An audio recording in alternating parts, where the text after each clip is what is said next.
Hi, I'm Meshal Malik and you're watching Indus Special. Today, on the 10th of December, each year, the world marks Human Rights Day.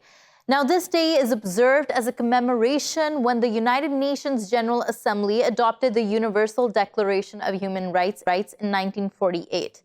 Now, while the declaration aimed at protecting human rights across the world, we stand today witnessing regular and systematic violations of the most basic human rights, whether it's in Kashmir, Palestine, or in Syria. On today's show, we take a look at how far the world has come in the past 71 years in moving to protect vulnerable populations from oppression and in taking action against the oppressors. Joining us for this discussion, Ms. Nayeema Mahjoor, who's a senior journalist and analyst and is also a Kashmiri. She joins us from London. Also joining us today is Mr. Hassan Ben Imran, who's an activist and a writer and a Palestinian, joining us from Istanbul, and Professor Lyal Sunga, who's a human rights expert, joining us from Rome. Thank you all for joining us and welcome to this show. Professor Sunga, let me begin with you. Now, the world adopted this declaration in 1948. What major changes did we see after the adoption of this declaration? Well, the whole point of the Universal Declaration is and was to provide a common standard of achievement. In 1948, on the ruins of the world from World War II, with 60 million dead, billions of dollars of property damage, millions wounded, the inescapable lesson to the international community was that human rights could not be left solely to domestic jurisdictions. And that's the way it was before 1945. Human rights were largely purely within domestic jurisdiction, except for some minority rights and international labor law. So the purpose was to say, well, henceforward, we've got to recognize that human rights have to be considered a universal matter and protected by international law. And that really marked the beginning and the growth of international human rights law. But first, the Universal Declaration is really a pathfinder. It charted the way for the international community to beginning with a list of 30 articles with regard to what counts as a human rights violation. And that basic list, which took time to agree upon, was something that basically allowed for the international community to go forward and build a UN human rights system. Right. So it's a Professor Sunga, just to set the premise here, what you're saying is that this declaration essentially made all these basic human rights of universal concern, of international concern. Yes. Right. Otherwise, Professor Sunga, stay with me on that point, because I want to jump to Nayeema Mahjoor and talk to her about this. Now, Ms. Nayeema Mahjoor, as Professor Sunga stated, the purpose of this declaration was to make sure that these basic and most fundamental human rights, whether it's freedom of expression, freedom to express your religion, all of these are of international concern. The international community takes responsibility when one community or people are being persecuted. Now, when we look at Kashmir, it's entered the 5th month of a complete lockdown and a complete clampdown. Communication has been barred. People have not been able to access their family members, friends out of Kashmir. We know that human rights violations are ongoing. They have been ongoing before this curfew. We can only imagine what is happening now. Would you say that the international community has kept up with the promise that it made in 1948? Well, what can you say? 8 million incarcerated Kashmiris since 5th of August.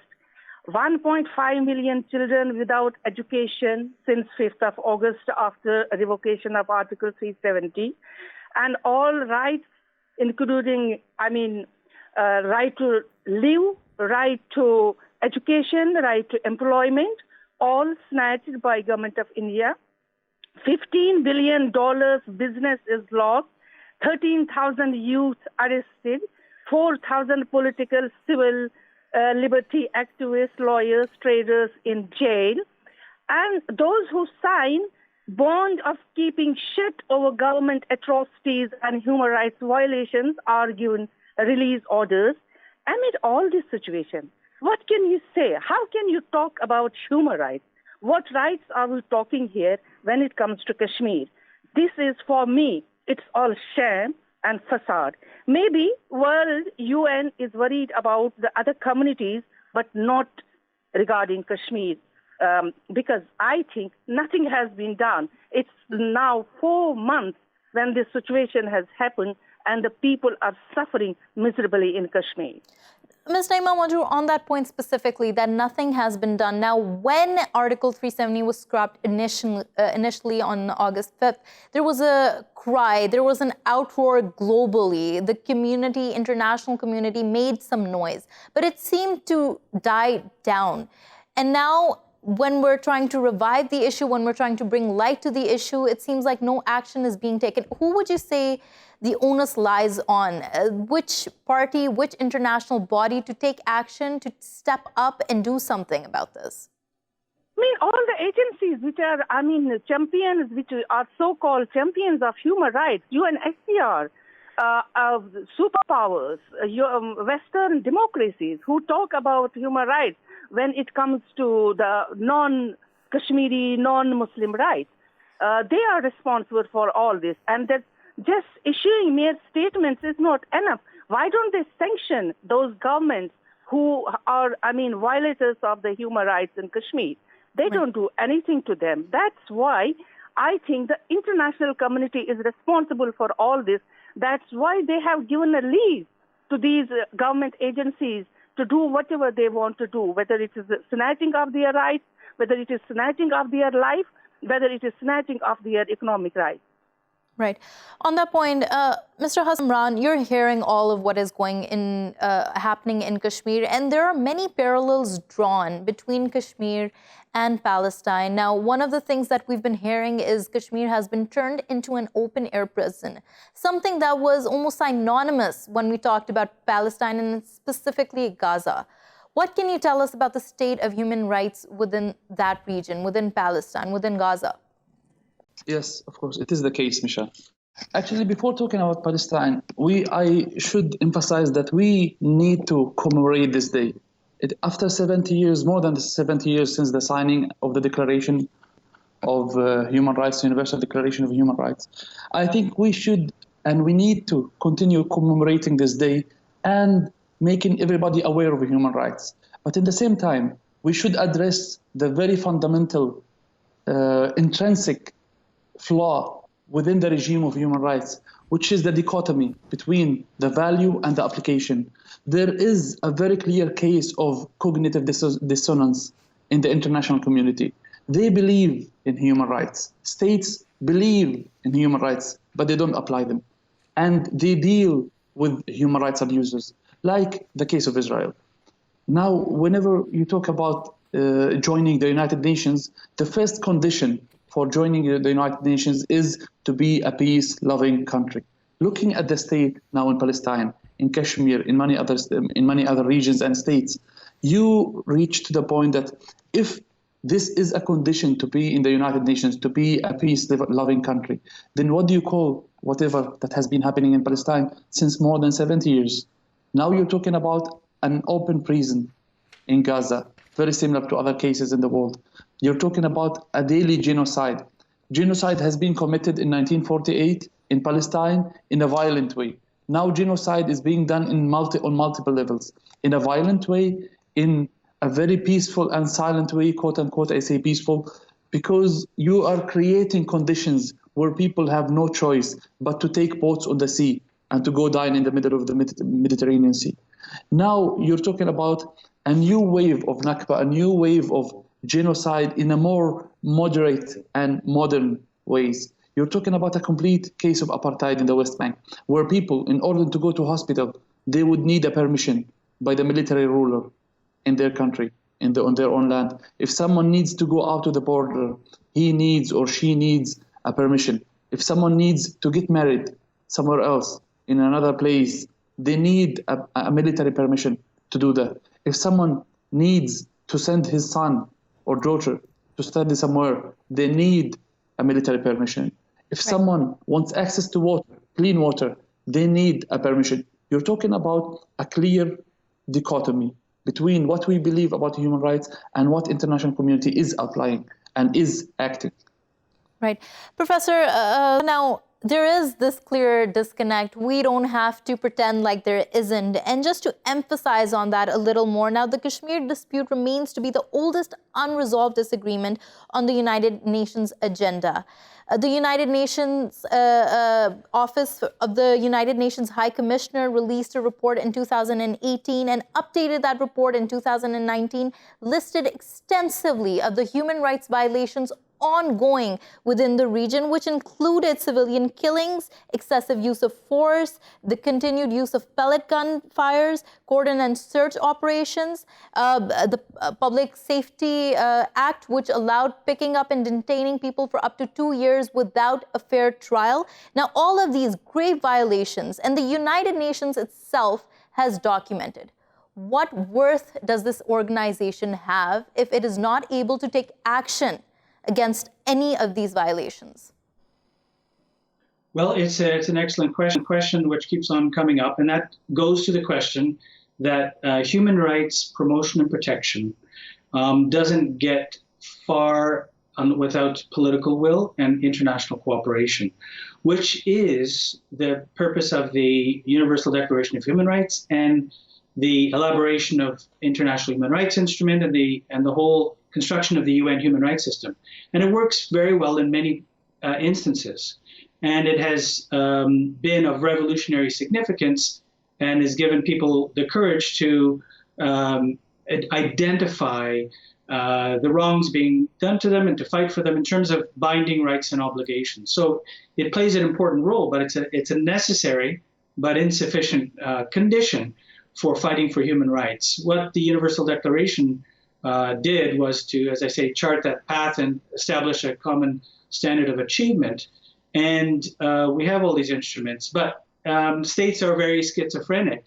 And I think Hassan pointed this out very well, to say that on the one hand, they like to get the credit, and to say that they are law-abiding, human rights respecting governments, on the other hand, is very hard for them. And it's a matter of political choice to act only in their self-interest and to guard their sovereignty. For example, the United Nations, budget for human rights is only 3.7%. It's very, very low, notwithstanding the fact that Article 1.3 of the UN Charter puts human rights very high on the international agenda by including it among the purposes and principles of the United Nations organization alongside international peace and security.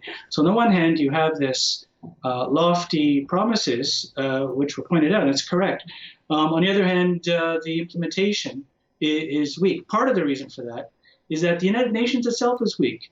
The United Nations is weak because that's what member states want. They don't want it stronger than that. They don't want to give more than 3.7% of the UN regular budget, and they don't want to give more authority to the UN to promote and protect human rights. All right. Mr. Sunga, I take that point. The United Nations as an institution is weak. The people who are responsible for strengthening it don't want it to be strengthened. But Ms. Nayeema Mahjoor, let's talk about Kashmir a little more. Now, for 5 months, over 5 months, we've been hearing the stories of torture. We've been hearing about how children in the middle of the night, boys as young as 9, 12 years old, are being picked up. We're hearing horrendous stories.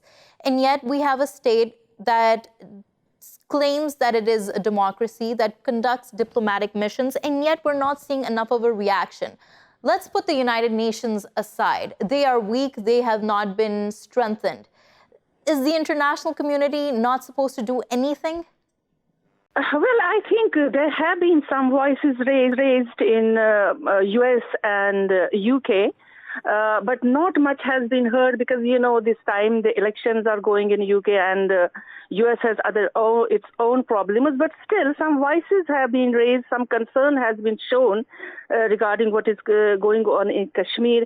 But, UN today is celebrating and it is saying that it wants to have a safety of women and everything. But, 70% women in Kashmir are suffering mental depression this time, according to the latest survey done by the psychiatrists in J&K, and it is because of the consequences of this constant terror and violence against the population there. And youth of Kashmir, they feel threatened for their life this time. They don't go to schools, they don't go to colleges, all institutions are shut. And then there is no business and nothing else.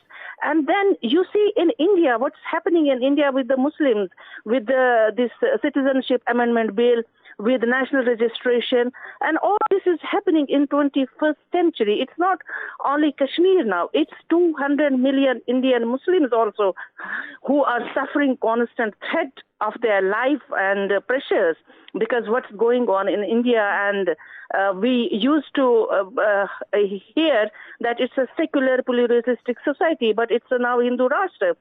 So this, this should raise alarm in the international community, especially in Western democracies, that what's going to happen in this region, it is going to become a big. There's going to be going to have a big explosion in this region. What's happening according to this? These latest bills and parliamentary delegations and our other things. So the Kashmir is suffering for the last 7 decades. And this time it is suffering much more because of the Hindu Rashtra of Indian government. Right. So what can you say? You only have to, expect that international community has to rise to the occasion and come to the rescue of Kashmiris at least. Right. Professor Sunga, now unprecedented things are happening within this region. You heard what Ms. Nayeema Mahjoor had to say. Do you think the essential aim, which was to make certain human rights a universal concern, an international concern, and then hold those parties that are persecuting minorities, that are persecuting groups of people responsible, that has failed? Well, it has failed in some ways. And we've seen that writing things down on a piece of paper is not enough. One has to back the human rights promotion and protection, especially with serious violations of the kind we're talking about, which Nayeema was mentioning in Kashmir. We can talk about Palestine and other hotspots as well. Syria, you mentioned. And the framework of the UN collective security apparatus is to make sure that all sorts of strong measures, which are provided for in the UN Charter, including the deployment of military force, peace enforcement, can be brought to bear on such situations. Now, again, it comes down to the countries veering away from the universalistic claims of the UDHR and the dictates of international peace and security, which require international cooperation, and acting again in their own self-interest. Just a reality check, while we're talking about human rights and all countries celebrate the UDHR, which they should. It's very important that they do it. But by the same token, the UN Secretary General has just mentioned back in, I think it was 4th of October, that 65 countries haven't paid their dues to the UN for this year to the tune of almost $1.4 billion. Professor Sunga, now you mentioned the funds earlier, to interrupt here, but this is an important point. You mentioned the funds earlier, and I wonder, why do you think is it that the United Nations funds are lacking in this regard? Is human rights not kept as a priority, even though what we hear from the most developed nations, from the most democratic nations, is that this is the core value that is enshrined in their constitution? Well, we don't just have to talk about Western countries. We can talk about any government, and we don't just have to blame the West or any other part of the world, except that the Western countries do have more means at their disposal. So it's a question of putting your money where your mouth is, and that's why I like to talk about budget. If countries don't back up their promises with budgetary allocations, that means they fear human rights criticism. They don't want the human rights system to be too strong, and they'd like to see if they can use it for their own ends. That's nothing new. All through the Cold War, we saw the two main superpowers at each other's throats, continually accusing the other, but not looking at their own records. I think it's very important for all governments and peoples around the world to look in their own backyards. And in the case of Kashmir and Palestine, they need absolutely outside assistance through the United Nations Security Council and the collective security system, because this is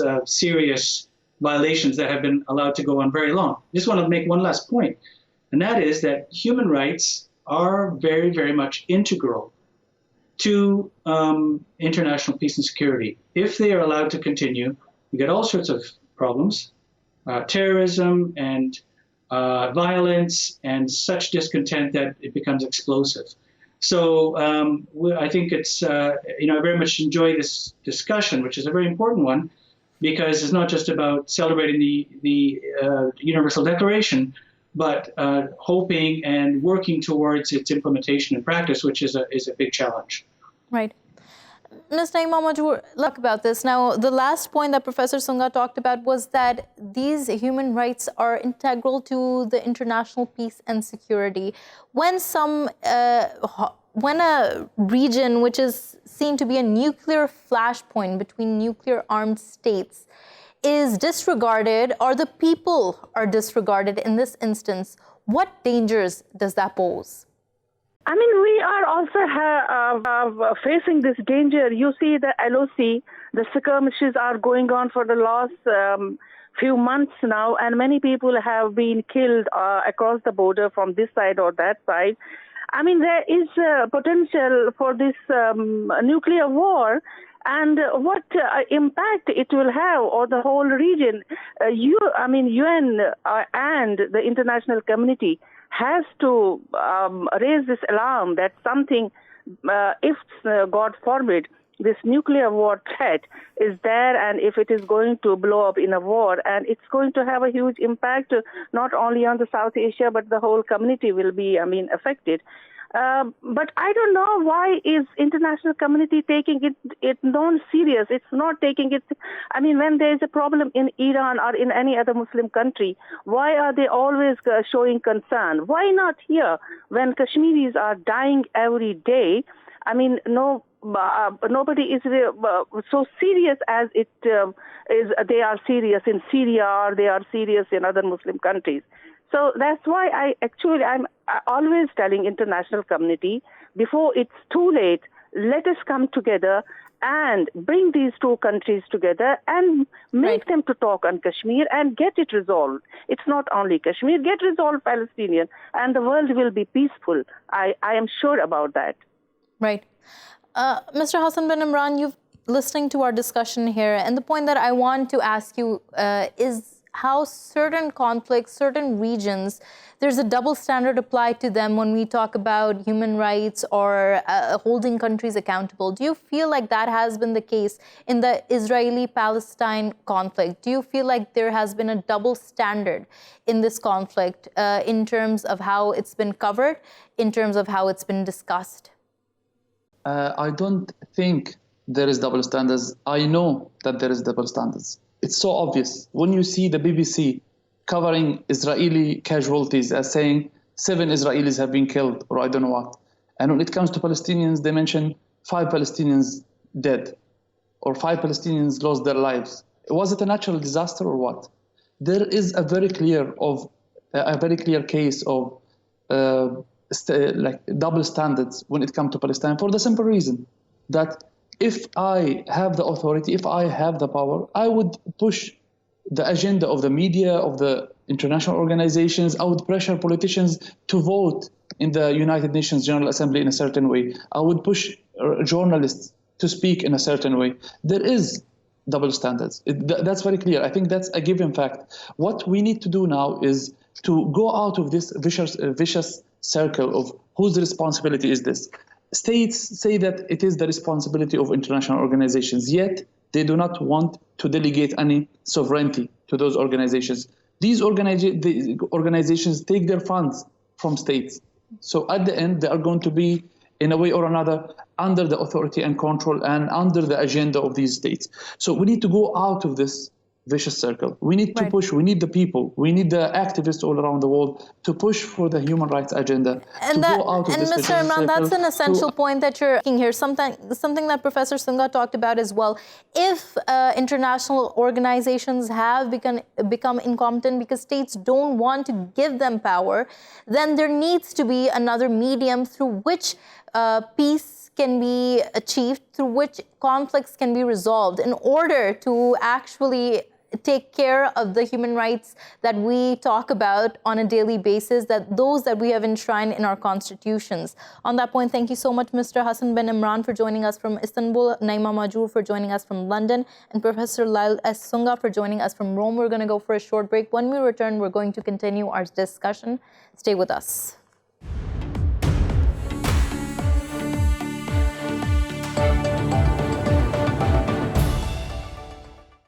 Welcome back. Now, this year's theme for Human Rights Day is the youth standing up for human rights. In this segment, we take a closer look at how young people around the world are doing just that. Joining us for this discussion is Pashtana Durrani, who's an activist and executive director at Learn Afghanistan. She joins us from Kabul. Also joining us is Adam Haydar, who's a political analyst and member of the Lebanese National Student Council from 2014 to 2015. He joins us from Shanghai. Thank you both for joining us and welcome to the show. Pashtana, let me begin with you and let's talk about what has happened in Afghanistan specifically. Now, children, for a very, very large part of their lifetime, have been witnesses to war and turbulence. Now, when they come and move towards activism, do you see a change in their approach than the previous generations? If we study the case of Afghanistan, if we study the case of children, especially during the war last 40 years, we can see the approach that in the last 40 years, people did take approach either through arms or through different conflict resolutions just to make a difference, right? But right now, within these last decade, the difference that I have seen is that students are making sure that it's a non-violent approach and activism should be more communal-based and grassroots level-based, where people can approach each other and talk about what they have been through, including children, especially children, because they are the people who we shouldn't be failing in the first place. So our focus right now is non-violent, grassroots level communal activism, which should be very non-violent. Right. Adam, now, we're also a movement in Lebanon, and young people are at the forefront of this. How are young people fighting for their human rights in Lebanon?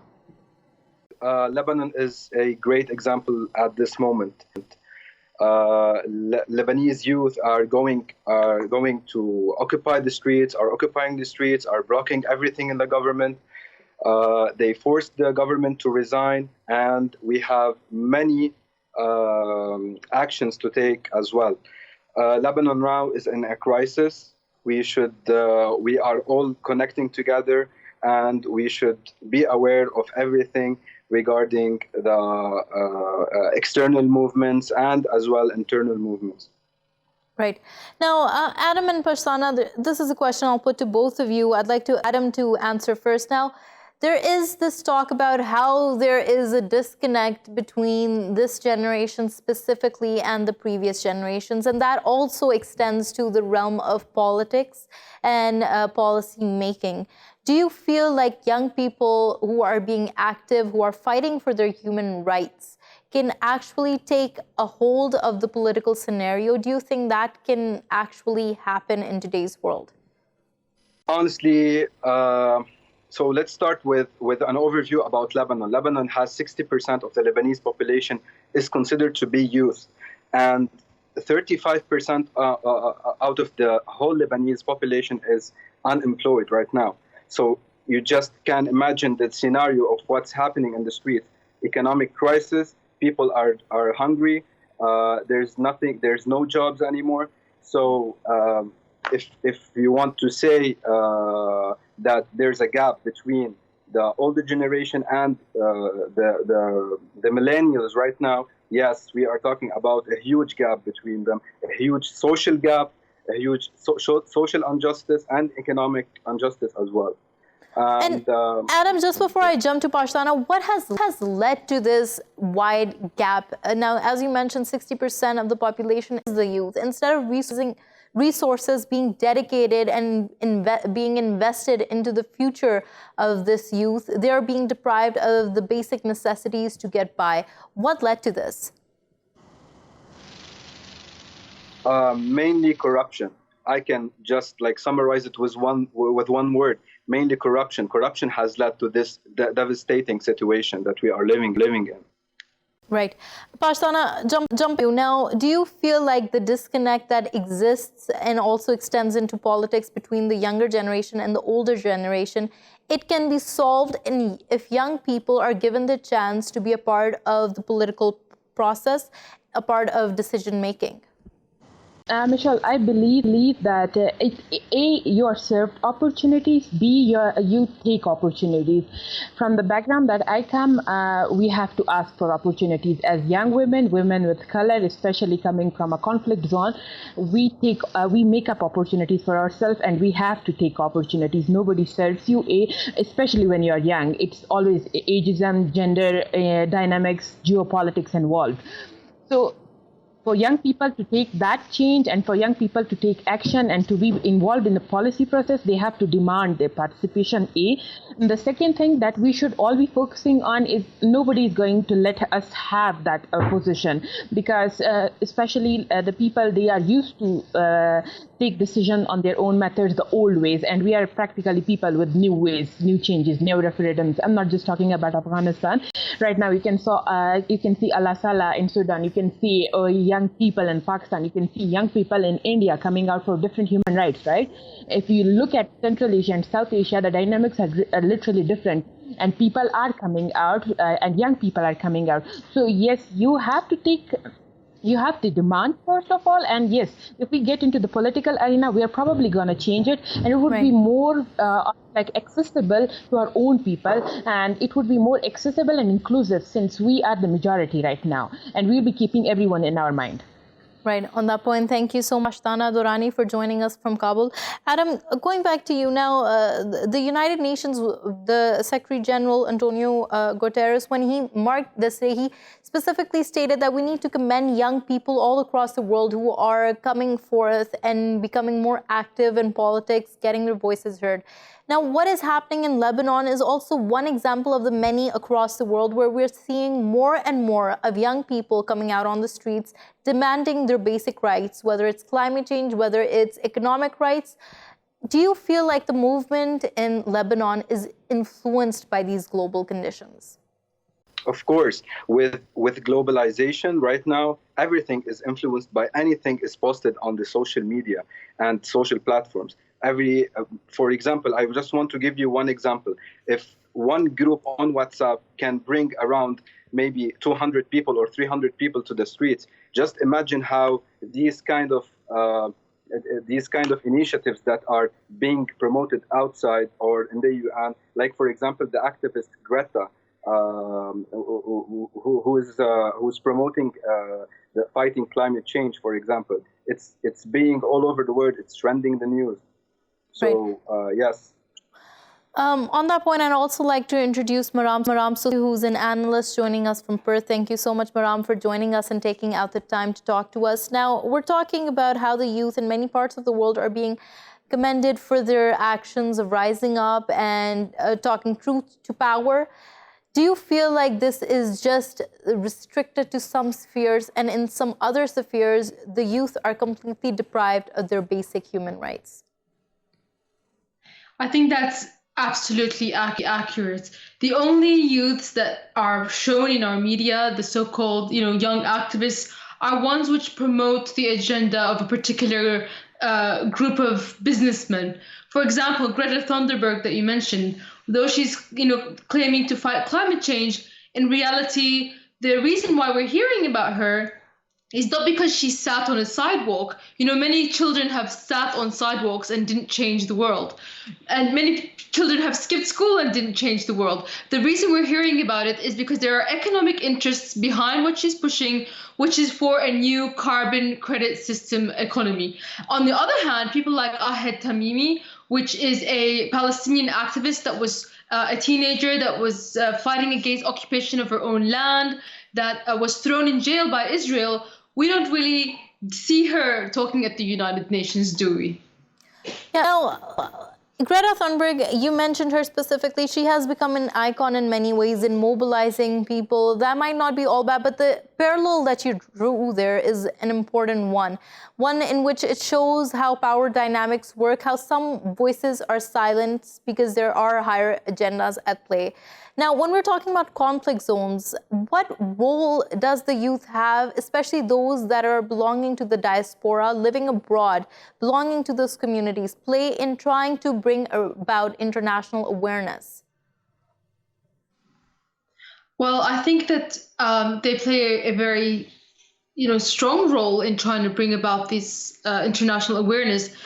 And unfortunately, I think that the way that things are set up in the West is when it comes to sticking your nose out and making a stand, that can have repercussions against you. You could lose out on a job opportunity or a visa application, etc. One example is, in the case of the Palestinian cause, Bella Hadid and Gigi Hadid, which are models, are very famous youths in America, when they stood up and talked about Palestinian rights and their heritage, they were attacked viciously because of that. And unfortunately, it also depends on whose agenda is being pushed and who is allowed to speak. Right. Adam, now we're talking about the fight for human rights and the youth coming at the forefront of it. Even in Lebanon, this young population that we're seeing at the front of this movement, are they fighting at a cost? What cost are they fighting at? So youth or millennials in Lebanon are seeking the belonging in the society, which was led by the older generation and failed too many times, like from the Civil War till now. And we have witnessed corruption, we have witnessed economic crisis. We are witnessing every kind of failure in the system. So people right now in the streets are asking for a pure government, a technocratic government which has no affiliation with any political party. And hopefully, we will get there. Adam, these are their demands. What I do mean to ask is, are they being punished for coming forth and demanding these rights in this manner? Are there certain costs at which they come out at the streets for? Of course, like for example, if you want to go to the streets, you have to skip work, and skipping work may lead to resignation at the end, maybe. This is a very important issue because people on the streets are being treated viciously by the police sometimes, and some other times are being very peaceful with it. So if you're asking me regarding what kind of sacrifices people are doing in the streets, so these are the kind of sacrifices that people are giving out in the streets. Right. Maram, now, when we talk about activism, there's often a tendency to romanticize the notion of activists coming on the streets, them being mobilized. But at the end of the day, does this show that there is actually a problem in the system that needs to be fixed? Whereas when the institutions that are responsible for giving these rights fail to do so, if we're talking about humanitarian crises, whether it's Palestine, Kashmir, Syria, anything other, when the international bodies fail to do it, and activism is all that is left?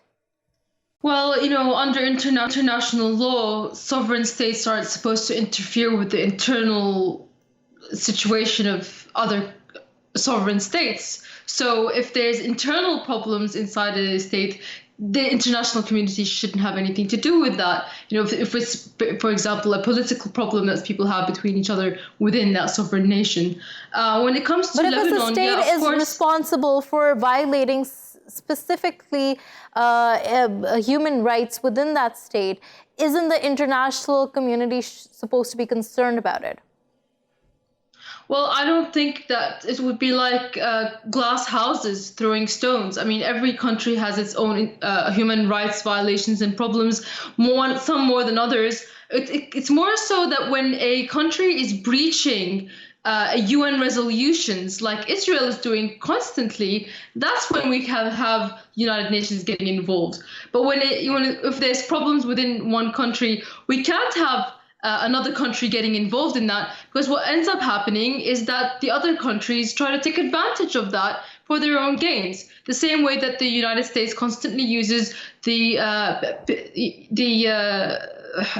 PR2, the right to intervene in countries and regime change them and end up destroying them and killing millions of people. So we can't really hand over that kind of responsibility to people who, have problems of their own. Of course, we've seen with the United States, which often tries to act as world police, within their own state, they have people dying in prison under very, very suspicious circumstances, and people who are political opponents also getting assassinated.